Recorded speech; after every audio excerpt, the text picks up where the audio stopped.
love tales of the sea, you probably have read many times of the Windward Passage.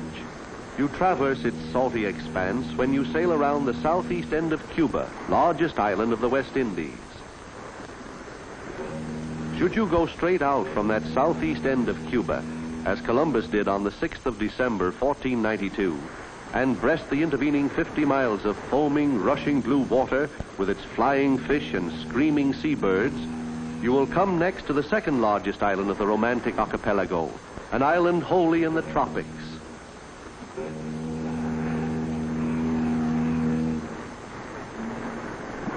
It is a cluster of steep mountain tops arising from broad bases on the ocean floor to make a heavily broken patch of terra firma about the size of our own rugged state of Maine. From the water level, though, the mountains are not very high. Even the tallest is under 9,000 feet. When Columbus saw this particular island, he called it Hispaniola, the Spanish. But the million or so Arawak Indians who were there before him already had a name for it. They called it Haiti, land of mountains. The name still varies, for today it comprises no less than 2 of the republics of the Western Hemisphere. The Dominican Republic occupies perhaps 2/3 of the area.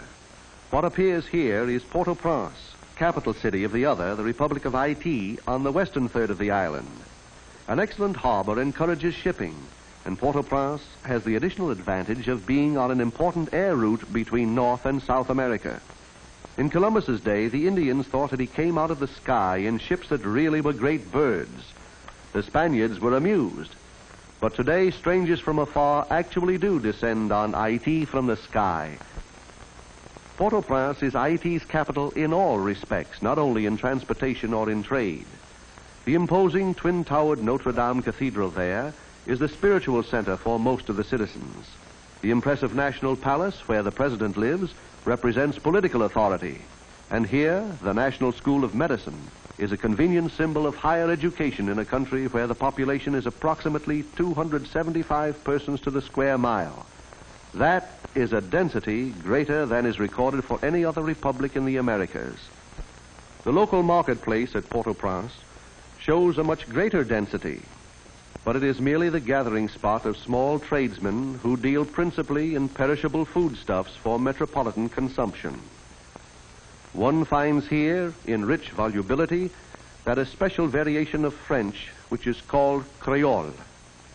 The people speak French, but over 90% of the population is of African origin. Haiti is one of the few independent Negro nations in the world. No point in lingering over the marketplace now, though. It's lunchtime, and practically everybody is stopping for a snack and a snooze. It is not especially hot. A breeze almost always blows in from the sea to keep the temperature at an average of 75 degrees to 85 degrees, summer and winter. While the teeming marketplace slows down into its noonday quiet, we are given an opportunity to look into some of the other parts of the towns.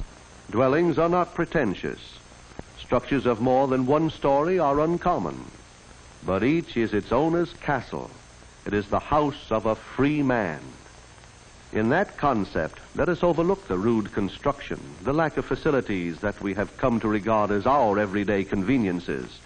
For these people have something infinitely more precious than material wealth. In a world that is battling the last stand of despotism, these citizens of Haiti, like us, are blessed with liberty.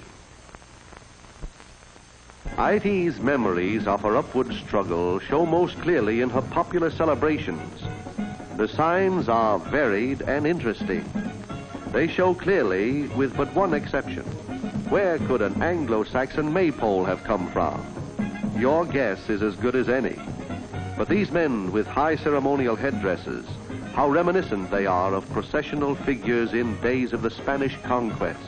Here are children waiting to join the celebration, purporting to be those Indian aborigines who greeted Columbus. Unhappy people they were.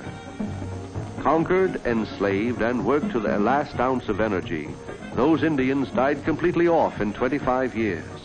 They died mainly because they had known freedom and could not live without it. Whole centuries would have passed before Haiti would really know freedom again. In 1517, Negro slaves were brought from Africa to repopulate the island. The French took over in 1697, constantly adding more slaves to increase the yield of their large plantations, and by such slave labor, making Haiti extremely rich in trade. These grotesque figures are memories of that century of the plantations. Through the tangle of these survivals comes, too, the powerful racial origin in Africa, the chief factor in the mysterious, smoldering, shuddery voodoo of Haiti. Thus, the Haitians obey the eternal human impulse to remember and to drive home to themselves over and over again the outstanding lessons in their turbulent history. Modern things such as automobiles and jazzy saxophones joining in further to confuse the bewildered tourists. Haiti was the second nation of the New World to establish an independent government. January 1, 1804, when this was done, marked not only a birth of independence, but an emancipation from slavery. The greater part of the Republic is situated on two large peninsulas, and that gives a relatively small country an extraordinarily long coastline. It has no less than 14 seaports. Among these is the city second in importance, Cap Haitien. Columbus built a fortress here. But tourists come to Cap Haitien less for Columbus than to visit the nearby village of Milot and the mountain that towers above it. For Cap Haitien was the seat of government in the tumultuous days of King Henri Christophes, and his palace, which he called Sans-Souci, at the village of Milot, was where he entertained his courtiers. Christophes was one of the black leaders who arose with Toussaint Louverture, freeing their fellow slaves and driving out the French who had ruled them for more than a century. On the trail above the ruins of Sans-Souci, the tourists make their 2.5 to 3 hours climb to the 2,600-foot level, where a far more magnificent pile attests the glory that was Christophe's. He was a monarch then, self-crowned king of Haiti. There is the place, the century-old citadel La Ferrière. Christophe built it as a last stronghold should he ever need one. Actually, when he died in 1820, it was by his own hand, stone walls and high inaccessibility of no avail. He feared his enemies, and with reason. Back of each of the 365 windows in his citadel was a cannon aimed at intruders who never came. Yet, if Christophe had vast faults, he had grander virtues. As an administrator, he did much to raise his people. He established schools, built roads, encouraged agriculture. The citadel failed his purpose, no doubt, but it serves another that he did not anticipate. It is a solemn reminder to tourists who clamber thoughtlessly over the moss-covered ramparts that all North America owes a lasting debt to Haiti. It stands for the great change at the opening of the 19th century in Europe's attitude toward the New World, the end of her fond dreams of American conquest. The train of disasters that Christophe and his fellows caused the French persuaded Napoleon that the price of Western Empire was too great. He suddenly decided to sell out, the United States making the Louisiana Purchase from him for $15 million. So perhaps to those who use more than their eyes in looking at Haiti, there is neither stick nor stone nor living thing in all the Republic which does not somehow symbolize the spirit of our own liberty. Our proud history might be far less than it is if Christophe and his fellows had never lived or had prized their freedom less.